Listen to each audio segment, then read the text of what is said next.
Peoples party के नायब सदर सेनेटर शीरीन रहमान ने कहा है कि सिनफी बुनियाद पर तशद्दुद निजी नहीं, मुआशरे और इंसानी हक़ों का मसला है। इस्लामाबाद में सिनफी बुनियाद पर तशद्दुद से मुतल्लिक़ कॉन्फ्रेंस से खिताब करते हुए उन्होंने कहा कि सिनफी बुनियाद पर तशद्दुद का नोटिस लेना होगा।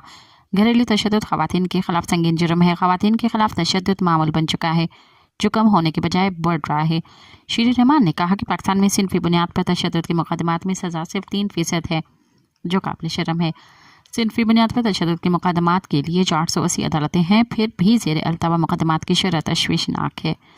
पीपल्स पार्टी के रहनुमाओं ने कहा कि सिनफी बुनियाद पर तशद्दुद के मुक़दमात में बरियत की शरह 64% लम्हा फ़िक्रिया है। इन शर्मनाक एदाद शुमार के साथ हम 21वीं सदी में ज़िंदा हैं। मज़ीद ख़बरनि ऐं तफ़सीलात लाइ विज़िट कयो असांजी वेबसाइट www.awamiNewsHD.com ऐं ॾिसंदा रहो अवामी न्यूज़ HD।